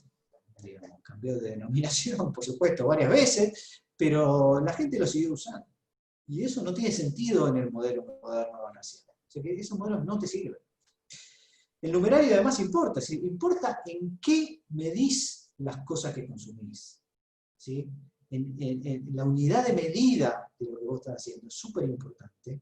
Y en el modelo barrasiano vos convertís a una única medida que es igual para todos. Y acá, en la realidad, esto no ocurre de ninguna manera. Como dijimos, desaparecen los mercados futuros, y la increíble predicción de algunos modelos modernos es que si vos tenés inflación, eso quiere decir que si vos tenés, digamos, una creencia, una deuda, una creencia que está afectada por la inflación y que tiene un retorno nominal fijo, vas a perder con la inflación, ¿cierto? Es bastante obvio, tener plata en un plazo fijo, se aceleró la inflación, perdiste plata. ¿Y cuál es la implicancia o la conclusión que saca la teoría estándar de esto? Que lo que deberías hacer es invertir en activos reales. O sea, cuanto más inflación tenés, más inversión tendrías. Es un absurdo completo. Si uno vive en Argentina entiende que esto no tiene ni pies ni cabeza, pero es el tipo de implicancias que surge de modelos tan equivocados. Y no solo esto, sino que no es solo que desaparecen los mercados futuros, desaparecen los mercados presentes, porque ya los mercados de presentes se empiezan a fragmentar todos. Ya una cosa es el precio del pan en la panadería acá a la vuelta y en la de la otra cuadra. Son precios diferentes. Y una cosa es el precio del pan de esta semana y otra es el precio del pan la semana que viene. O sea, en cada mercado se empieza a fragmentar en cada vez más mercados, lo que hace que las decisiones de los consumidores sean absolutamente confusas y que haya, digamos, decisiones, por supuesto, equivocadas todo el tiempo. Y quizá lo más importante es que cuando ves procesos inflacionarios, lo que ves es que los precios relativos, esa volatilidad micro que tanto le gustaba a este analista, resulta que te confunden, ¿no? Resulta que son mucho peores para las decisiones. Y lo que uno encuentra empíricamente es que esta volatilidad de los precios adentro no son los precios fijos o fijados o administrados, no son los precios esos que saltan en función de lo que decide el gobierno, sino que son los precios flexibles, los precios de mercado. Uno diría, los precios de mercado, en un contexto barraciano, deberían seguir al promedio de la inflación, de alguna manera, deberían suavizarse. Y los que generan el problema de la volatilidad deberían ser los precios que no ajustan. Pero esto no sucede así. En la práctica, muestran más volatilidad los precios que dependen del mercado que los que no dependen del mercado. Esto es extraordinario. Es como decir que cuanto más mercado, peor es para la volatilidad, peor es para las decisiones individuales, en un contexto de alta inflación. Conclusión, como decía Stiglitz, en New and Old Keynesians, efectivamente el problema es que cuando los precios se mueven mucho, en vez de ayudarte, te confunden a la hora de tomar decisiones. Estos puntos, por supuesto, no fueron desarrollados demasiado como ya dije, por la economía tradicional, y por eso Heyman y LeJeune tuvieron que hacer el libro High Inflation, ¿no? Entre otras cosas. Y por eso Frenkel se dedicó todo el tiempo a explicar cuáles eran los problemas de la inflación y así sucesivamente. El quinto punto que desarrolla Axel como un tema más o menos olvidado, no completamente, pero bueno, recién Alfredo decía, y tenía mucha razón, que el golpe de la crisis dejó con la boca abierta a más de un macroeconomista mainstream. Pese a lo cual, digamos, tampoco, digamos, los modelos no es que se transforman en modelos de crisis. Hay modelos de crisis, hay muchos modelos de crisis, pero la mainstream sigue partiendo del modelo sin crisis, ¿no? Y una de las cosas que recomienda Axel es volver a este tipo de modelos. Él identifica dos tipos de crisis en sus escritos. Una que él llama de deflación, que es la que vimos de fallas de demanda efectiva, ¿no? Este desempleo persistente keynesiano, digamos, tipo la crisis del 30, que, digamos, si uno mira un poco la evolución del capitalismo desde la crisis del 30 hasta ahora, no parece haberse repetido, que yo sepa, digamos, a un nivel muy llamativo, como para que uno se lo recuerde, pero que existió, digamos, así que no, vale la pena tenerlo en cuenta. Pero en algunas economías, si bien uno no observó una crisis de deflación muy violentas, sí observó crisis que tienen que ver con el tipo de crisis que observó Keynes. Enseguida vamos a volver para que vean de qué estoy hablando. Y el otro tipo de crisis es la crisis de alta inflación que recién discutimos. La gran diferencia entre la primera y la segunda es que la primera si vos querés, tenés como deficiencias o fallas de demanda efectiva. El problema fundamental ahí es que no podés resolver el problema de un problema que los tenés ahí dando vueltas. Con la inflación, en cambio, hay casi, te diría, un problema de oferta, en el sentido de que vos directamente asignás para el demonio todos los recursos porque no sabés qué hacer. O sea que no es tanto una crisis endógena, digamos, al hecho de que la demanda efectiva funciona o no funciona, sino que es una crisis que hace que los agentes decidan de una manera casi te diría completamente azarosa en casos muy, muy extremos. Con lo cual la asignación de recursos suele ser pésima en esa situación, ¿no? ¿Qué tienen en común las dos crisis? Los costos sociales en ambas son gigantescos, y por supuesto las dos presentan problemas de solvencia y de liquidez. O sea, digamos, un punto que tienen en común, que esto es muy importante, es el problema de la iliquidez y la solvencia y de la combinación entre ambas cosas. Ahora vamos a ver bien cómo. Ahora, crisis, digamos, del tipo de deflación, como vamos a ver enseguida, que es lo que llamamos crisis financieras, de alguna manera, desde los 70 claramente se exacerbaron, y los costos de alta inflación también se exacerbaron.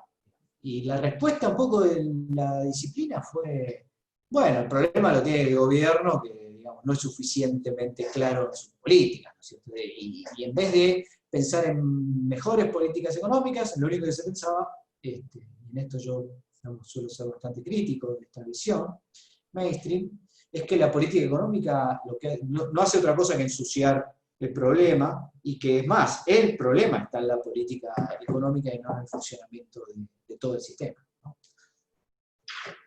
Esto, digamos, me parece que es una visión un poco restringida de las crisis.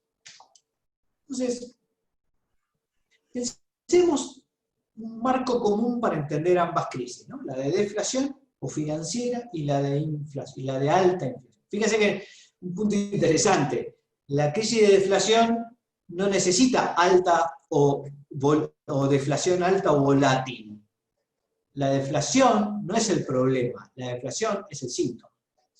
Está simbolizando que el sistema no encuentra salida y que lo único que se le ocurre de repente es bajar todos los precios, sin encontrar una solución. O sea que no es que la crisis de deflación sea mala por la deflación misma, que claramente le empeora la cuestión, sino que cuando llega la deflación es porque ya entraste en una situación terminal.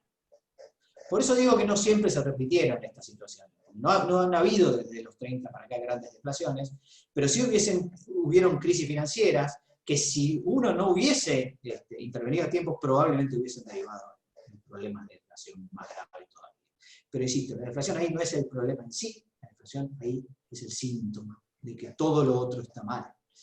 En la crisis de alta inflación, no es la misma que en una crisis de inflación. Nadie tiene una crisis de inflación porque una vez subió la inflación. No es ese el problema. En 2002 Argentina tuvo algo así como una crisis de inflación de una sola vez. Subieron los precios un 40% y cuando subieron más. Sin embargo, la economía a partir de ahí se recuperó. Por supuesto, fue enormemente costoso.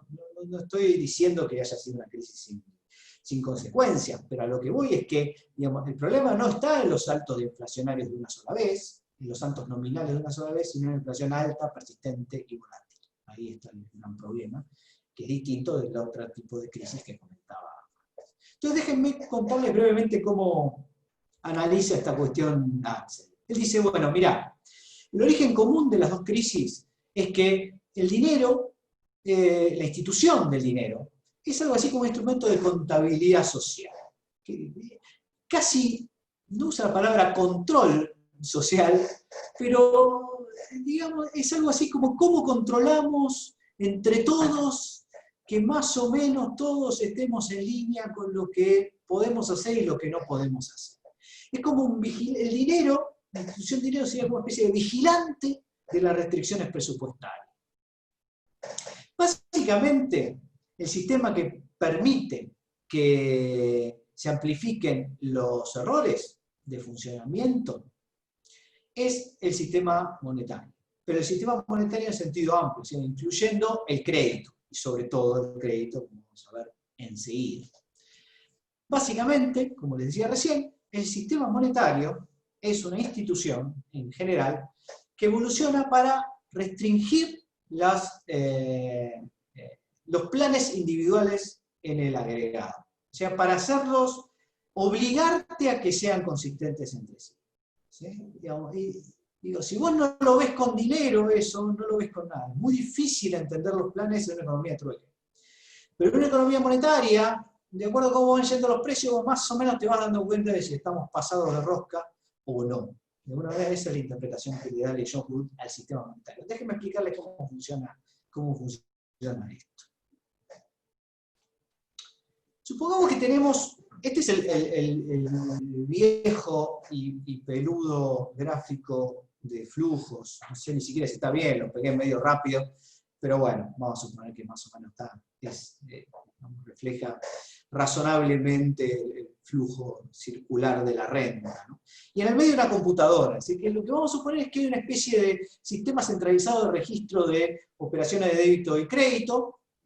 Ejemplo es no 2002 sino 2001, en donde había una economía que se basaba en créditos de trabajo, una especie de trueque, pero como el trueque no funcionaba, por el quid pro quo y todas estas historias de indivisibilidad, qué sé yo, lo que uno hacía era ganar créditos laburando para alguien, y en algún momento alguien te iba a laburar para vos gracias a esos créditos, ese tipo de cosas. Piénsenlo en términos de cuentas, de registrar débitos y créditos en la cuenta de cada individuo. En la computadora que, digamos, registra créditos y débitos de todo el mundo. Y esto funcionaría de la siguiente manera. Para evitar si uno quisiera que nadie compre si no tiene un crédito, vos tenés que generar primero un crédito. O sea, tenés que tener plata en tu cuenta, por decirlo de alguna manera, ¿no? Es decir, tendrías que haber hecho algo por alguien. Claro que para hacer algo por alguien, ese otro te tiene que pagar a vos, pero si el otro no tiene un crédito, antes tampoco puede hacer nada. No sé si se dan cuenta. Acá hay un problema de que nadie puede hacer nada, ¿no? No te podés mover. El sistema es segurísimo, porque todo el mundo solamente puede comprar si tiene un crédito, pero ¿quién hace la primera operación? Nadie puede hacerlo. Que por definición alguien se tiene que endeudar por primera vez con alguien para poner en marcha el sistema. Bueno, obviamente esto se resuelve con dinero, lo llamamos el dinero externo, es decir, alguien pone guita en un cachito de plata en cada una de las cuentas, un crédito en cada una de las cuentas, y ahí es donde uno empieza a realizar transacciones con dinero externo, que lo que básicamente determina es como el nivel de precio del sistema, o la unidad de cuenta. Si esto vale 10, esto vale 100, esto vale 50, y así va. Ese crédito externo, que es, si ustedes quieren, el efectivo circulante, la equivalencia del efectivo circulante, es ese crédito inicial que vos necesitas para poner en marcha el sistema. Entonces imagínense que vos vas haciendo créditos, débitos, créditos, débitos, créditos. Entonces ahora vayamos al caso de la crisis de deflación, esta de las crisis financieras. Entonces supóngase que en el sistema hay un hacker que le encuentra la vuelta al asunto, y como el del Bitcoin, dice, bueno, yo voy a crear mi propia moneda y puedo cargar mi propio crédito.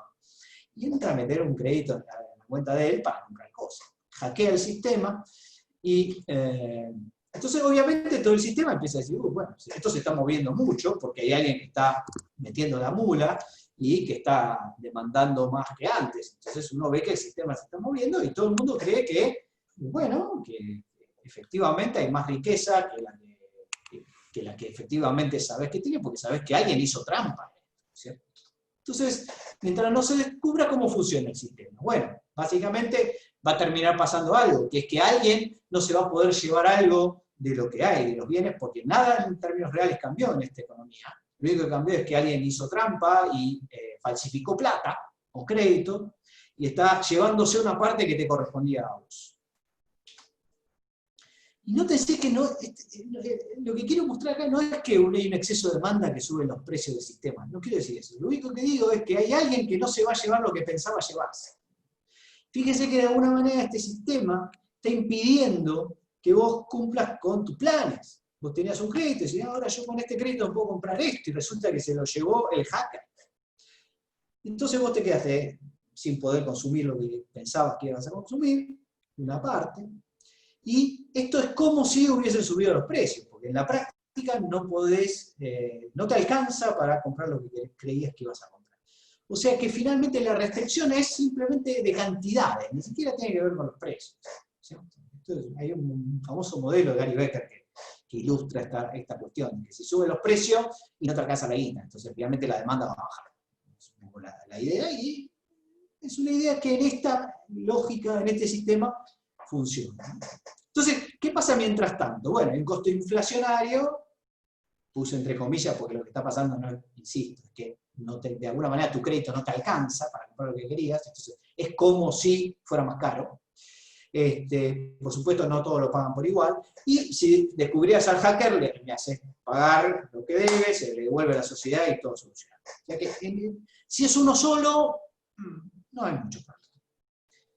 Entonces descubrís, lo mandas en cana, devuelve la plata, todo feliz.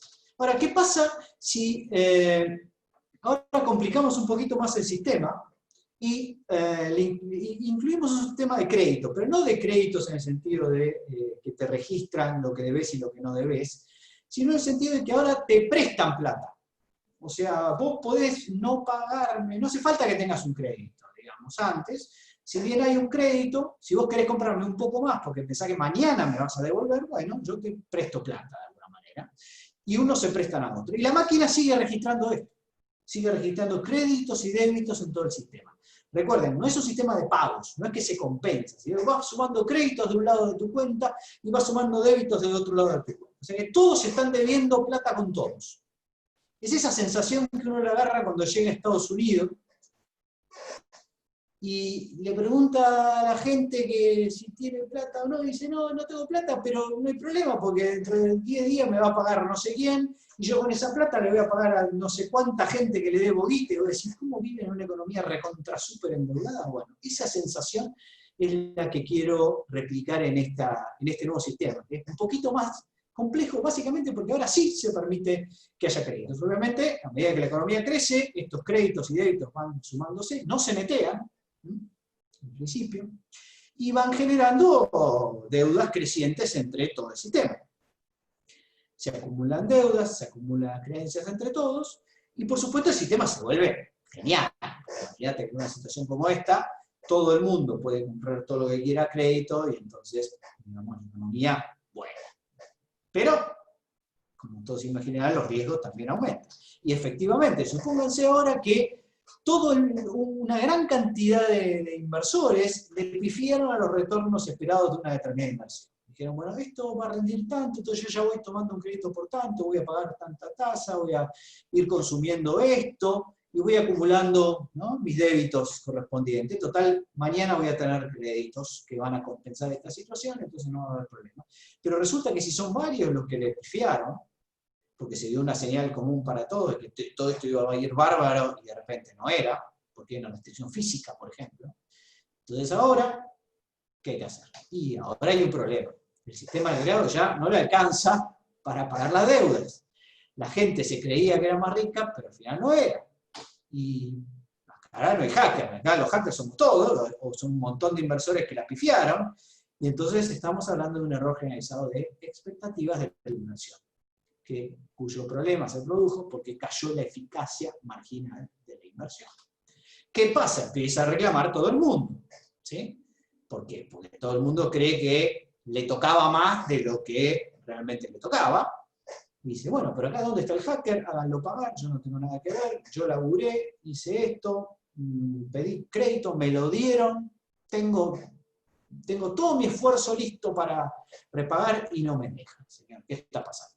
Bueno, lo que va a ir pasando a continuación es que, por supuesto, algunos créditos no se van a poder cobrar, pero claro, la culpa no es del tipo que tiene que cobrar el crédito. Uno dice, bueno, pero anda a decirme al otro, este otro no me paga, ¿por qué tengo que pagar yo si este no me paga? Entonces la máquina va a buscar al otro, pero el otro va a decir, bueno, pero acordate que yo tengo débito, pero también tengo un crédito, y este tipo tampoco me paga a mí, y así sucesivamente. Entonces lo que vas a encontrar básicamente es que vas a ir buscando para atrás, deudor por deudor, y esta cadena de pagos, por supuesto, está completamente cortada, que es lo que típicamente sucede con las crisis financieras.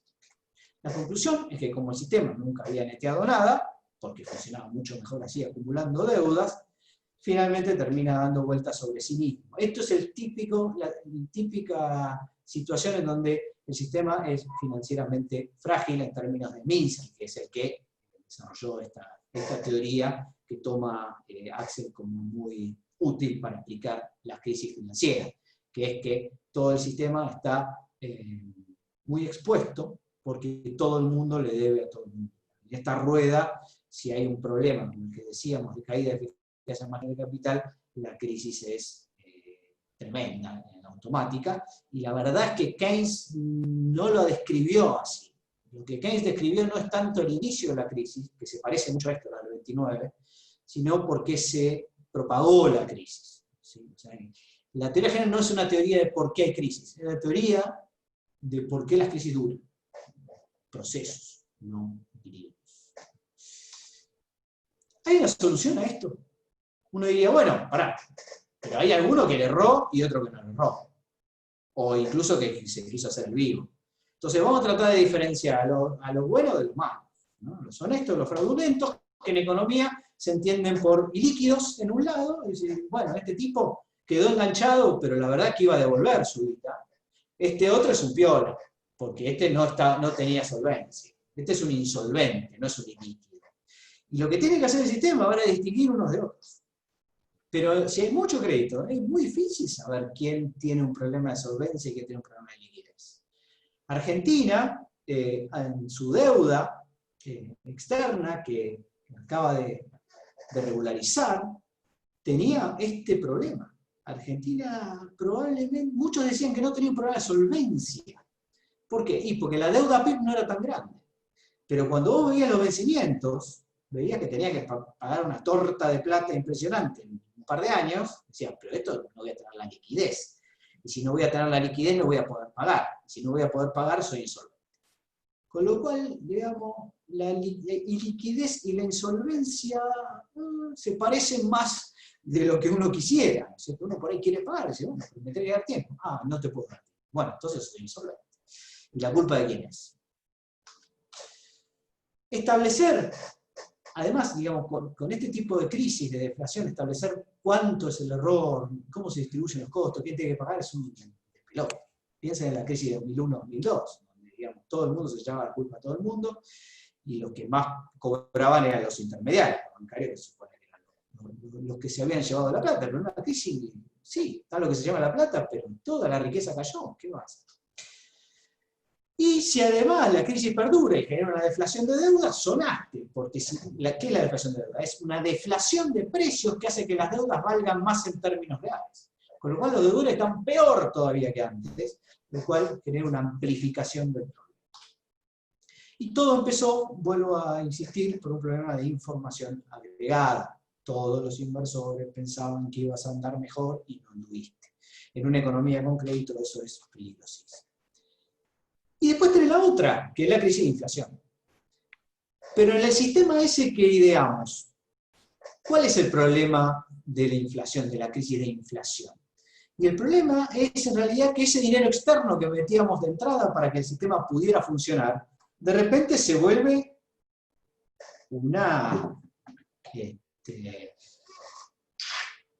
algo sistemático. O sea, todo el tiempo el gobierno está inyectando, inyectando, inyectando. ¿Y por qué está inyectando todo el tiempo dinero externo al sistema? Porque su propia hoja de balance funciona mal. ¿Y por qué funciona mal su hoja de balance? No porque el gobierno quiera estimular el empleo. Es un absurdo. Ni porque quiera resolver la cuestión social. Las teorías, digamos, de la macro populista que andan dando vuelta por ahí, sino porque realmente no hay forma de controlar las finanzas cuando hay una situación ya de alta inflación. O sea que no siempre son decisiones ágiles, es un descontrol total de las finanzas públicas que interactúa con el sector privado. No es solo una decisión de políticos equivocados, que cobran mucho y se llevan la plata, y esas tonterías que escuchamos. Hay reclamos privados de gasto público, porque el gasto público va a lo privado. Y por supuesto que la gente quiere salud, quiere educación, quiere seguridad, y quiere todas las cosas que están andando mal, y además quiere que los pasivos contingentes, las quiebras, también de alguna manera te ayude el Estado.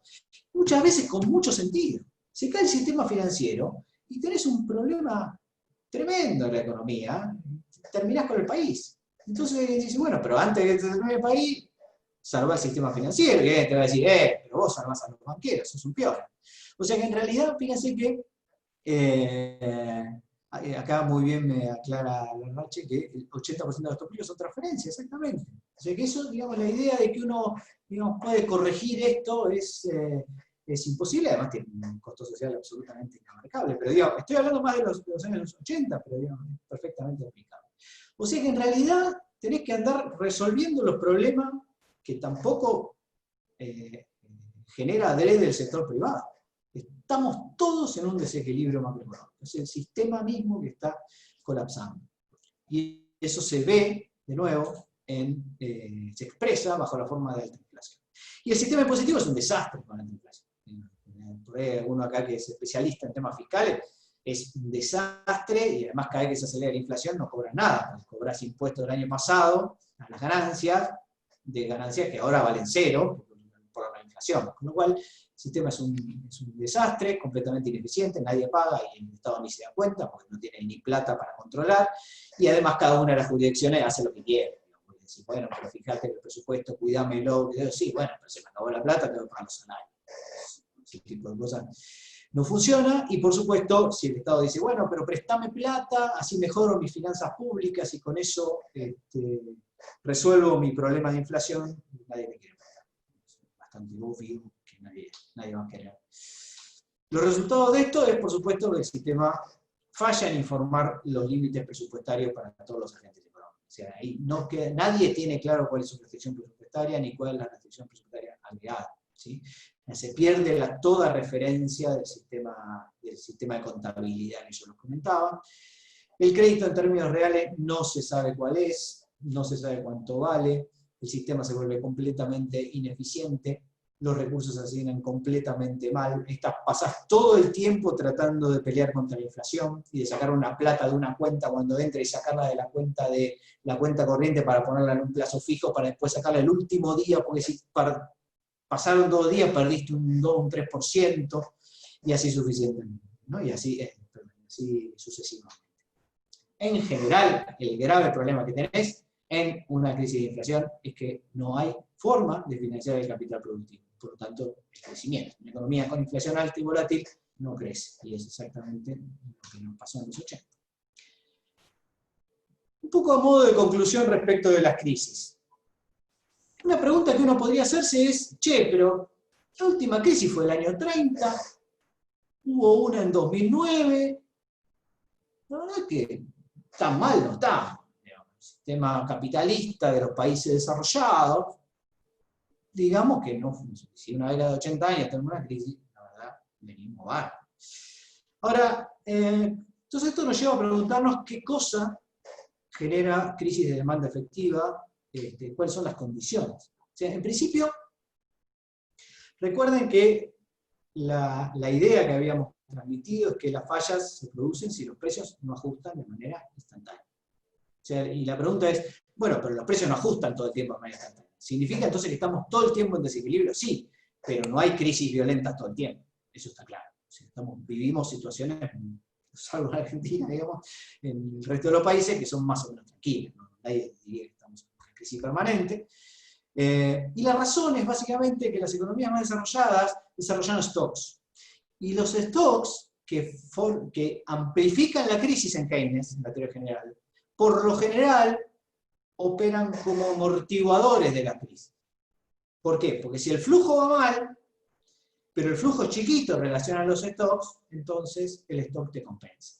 Básicamente, si cayó el consumo, porque cayó el ingreso, pero tenés un stock de riqueza para compensar, usas parte de tu riqueza. Entonces, en la mayoría de las situaciones no vas a tener una multiplicación demasiado fuerte del desequilibrio inicial. ¿Qué necesitas entonces para que una crisis se te vaya de las manos? Necesitas o que el shock sea violentísimo, digamos, eso es bastante obvio, que haya una previsión generalizada completamente errónea de la riqueza futura. Por ejemplo, cuando hay una burbuja inmobiliaria o una burbuja en el mercado de acciones, lo que vos ves es que hay gente que está esperando que los precios, que la riqueza de la economía sea mucho más grande de lo que es. Y de repente te encontrás con que esto no es así. Así que en ese caso, cuando vos te pasás de rosca, ahí la crisis, ahí el shock es chiquitito, pero el impacto es generalizado. Todo el mundo dice, no, mirá, no pasó nada, pero voló un mosquito y se cayó el mercado de acciones. Bueno, la culpa no es del mosquito, sino de que vos acumulaste desequilibrios durante un montón de años, ¿cierto? Y en el otro caso, la otra situación es cuando tenés una economía muy, muy, muy frágil, o sea, demasiado líquida, con demasiado crédito. Las crisis de crédito siguen siendo modernamente un problema fundamental, pero por supuesto estas situaciones no se dan todo el tiempo. O sea que en realidad la economía, dice Axel, mientras está dentro de un corredor, donde los stocks te ayudan, la economía más o menos vuelve a, comillas, el equilibrio, vuelve a funcionar, pero si alguna de estas tres condiciones suceden, entonces te vas a salir de ese corredor, de ese pasillo en donde la economía rebota y vuelve hacia el medio, salís de ese sistema homeostático y la economía ya funciona de acuerdo a otra lógica y de ahí vas a tener muchos más problemas para... Bueno, esta hipótesis del corredor es un poco la hipótesis que hace Axel sobre cuándo las economías se autorregulan y cuándo las economías entran en una crisis en la cual no parece haber un mecanismo autorregulador que no sea el Estado y su política económica. Bueno, déjenme completar esta larga historia con un comentario curioso. En este gráfico lo que vemos son las citas de Axel y las citas de un tal John Muth. Para los que no lo conozcan, John Muth fue el inventor de las expectativas racionales, por decirlo de alguna manera, y las ideas de Muth fueron las que fueron tomadas por Lucas y por Sargent para aplicar a macroeconomía y ganarse el Nobel, entre otras cosas. Además de algún tenio, o sea, de algún puesto fijo en la academia. Bueno, digo, lo que está pasando acá es que mientras que, digamos, hasta 1978, 76, el John Wood era una estrella en ascenso, a partir de mediados de los 70, inevitablemente fue cayendo. Si eso sigue, estoy seguro de que desaparece completamente, salvo por nosotros. Mientras que Muth empieza a tomar más relevancia hasta los 80, y después, si uno siguiera, en vez de a Muth, a Lucas o a Sargent, o las palabras expectativas racionales, encontraría mucho más citas que las de Muth, y ciertamente muchas más que de John. O sea que Muth ganó esta contienda, ¿no? De alguna manera. Y la pregunta es, ¿cómo hizo? A ver, ¿qué hizo John? Escribió el libro en texto, un libro largo, difícil, pero en castellano, o en inglés, si ustedes quieren, es un idioma, como decíamos antes. Mientras que John Muth escribió un artículo cortito y con mucha formalización. Axel tuvo un impacto inmediato, o sea, todo el mundo dijo, qué interesante esto que dice Axel, qué sé yo. Y a Muth nadie le dio bolilla hasta que lo agarró Lucas y dijo, esto es fundamental para hacer teoría económica y macroeconómica, y lo llevó a la fama. O sea, tuvo como un mentor, digamos, ¿no? Nadie conocía a Muth hasta Lucas. Axel trató de transformar la macro, fracasó completamente, como hemos demostrado en este curso. Mientras que Muth no le importó en absoluto cambiar nada de lo que tuviera en la macro, simplemente le interesaba publicar un paper. Axel y John Wood, como dijimos recién, no logró su objetivo, pero John Wood, sin quererlo, modificó para siempre la macro. La idea central de Axel y John Wood es, la macro no está yendo en la dirección correcta, la idea central de John Wood es, hay que asumir en los modelos que los agentes forman expectativas racionalmente. El resultado de Axel y John Wood y todo su esfuerzo por lograr sus objetivos deberían haber resultado en que macro había todo por hacer en los temas que listamos recién. Y el resultado de Muth era que, si vos le preguntabas a él qué hubiese querido, y que alguien use mi herramienta, ¿no? Y terminó siendo usada por todo el mundo, digamos, que es la herramienta de las expectativas racionales, y fue usada en todos los modelos dominantes. O sea que, digamos, si ustedes se fijan, de alguna manera, digamos, acá hay una cuestión rara en la retórica, ¿no? Porque se supone que Axel hizo todo para ser exitoso con su retórica, y no le alcanzó. Y no le alcanzó porque estuvo en el momento incorrecto, en el lugar incorrecto, y quizá describió sus modelos de una manera incorrecta para esos tiempos y para esos lugares. Muth, de alguna manera, tuvo la suerte de extender el paradigma barrasiano, tuvo la suerte de que el paradigma barrasiano estaba, digamos, en plena alza, Y esa fue, digamos, un poco la historia. Y finalmente la retórica de Axel no le sirvió demasiado para lograr sus objetivos, mientras que Mus terminó siendo, digamos, o sus ideas, una estrella en la macroeconomía moderna casi sin proponérselo. Igual, digamos, uno se pregunta si es tan importante la retórica o simplemente es una cuestión de azar de estar en el momento justo y en el lugar adecuado. Termino básicamente listando algunas interpretaciones del interpretador. O sea, después algunos teóricos del desequilibrio intentaron hacer modelos a partir de la teoría de Legendre, ¿no? Y esos son Robert Barro, Herschel Grossman, Edward Malimbaud, Jean-Pascal Benassi, Jacques Dresse, y Jacques Dresse en términos econométricos, y Roger Backhaus lo hizo en términos de historia del pensamiento económico, o sea, describió un poco la teoría del desequilibrio y los fundamentos microeconómicos de Axel y de Clauber, a quien no mencioné mucho, pero Robert Clauber es algo así como el tutor de Axel de Jong. Vale la pena leer lo que él dijo, pero no es una interpretación de Legendre-Clauber, sino el antecedente. Y estos nombres que ven acá hicieron modelitos más formales, donde tratan de interpretar a Axel Legendre, que de manera muy amable básicamente respondió que estas interpretaciones de su interpretación no eran del todo adecuadas y que por lo tanto no reflejaban del todo lo que él había querido decir.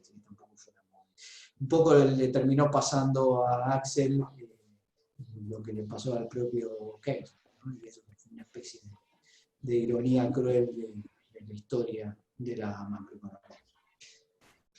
Bien. Disculpen si fui muy rápido, disculpen si se aburrieron.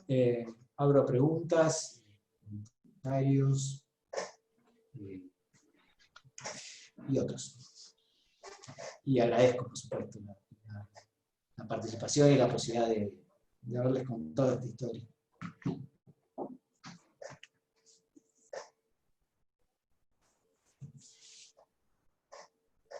Pablo, gracias, bueno, por la charla.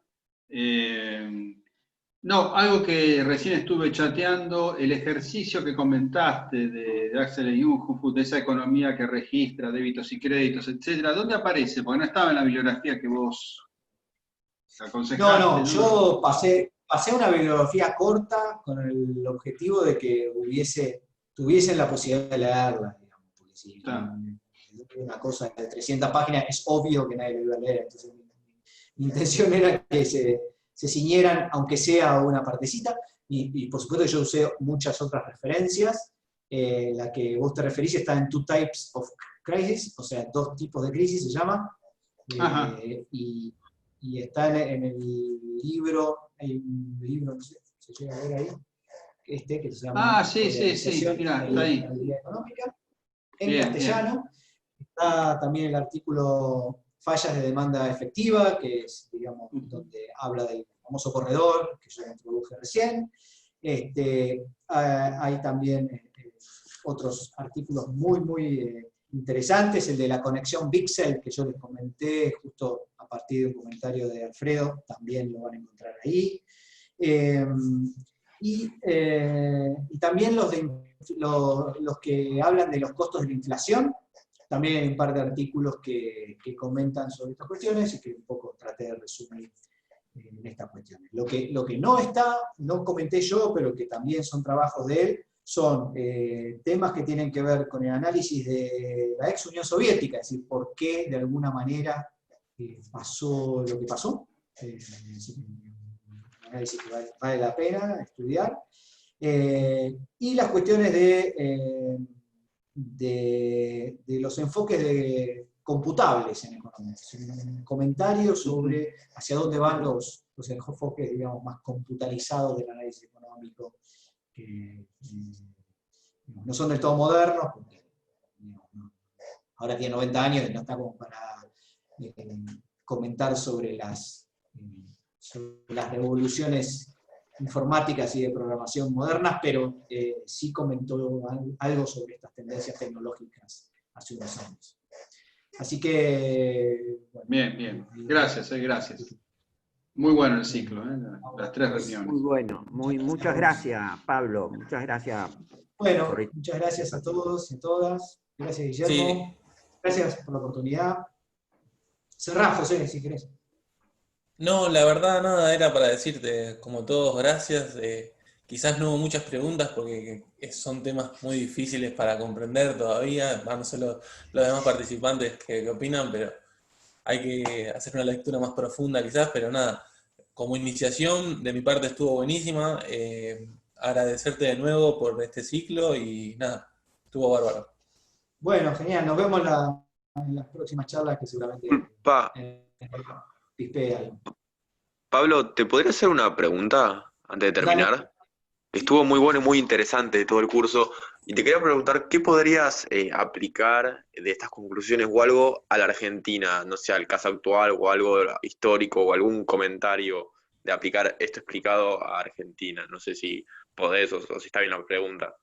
Sí, digo, me parece que todas las cuestiones que tienen que ver con los costos de la inflación, con el libro High Inflation y con algunos artículos aclaratorios de John Hood, se aplican de manera directa al análisis de la economía argentina. En ese libro vas a encontrar no solo la cuestión de los costos, que yo comenté acá un poco por encima, sino también una reflexión sobre las teorías de la inflación a la luz de lo que pasó en Argentina. Esto se debe mucho, por supuesto, a la experiencia de Heyman en estos temas. Y ahí yo creo que ese libro aclara mucho de la discusión que la leemos todo el tiempo en los medios hoy en día, así que recontra importante para la economía argentina actual. Hay otros temas que tienen que ver con los problemas de desarrollo de los países con, digamos, de ingreso medio, si querés, o de cuestiones estructurales de la economía argentina que me parece que no. Esta forma de entender la macro no nos da muchas pistas, así que en eso no. Digamos. Pero en la cuestión nominal y en algunos tipos de crisis eventuales que Argentina puede sufrir, hay algunas ideas, pero digamos, el problema fundamental, creo yo, respecto a la aplicación de lo que dice Axel, es que él habla de una economía, digamos, se centra más en una economía cerrada que una economía abierta. Y los argentinos, entendemos, los macroeconomistas argentinos, creo que le damos un rol al problema de la apertura económica de una economía pequeña y abierta, que no está prácticamente en ninguno de los escritos de Axel. Así que en ese sentido yo diría que es un poco limitado.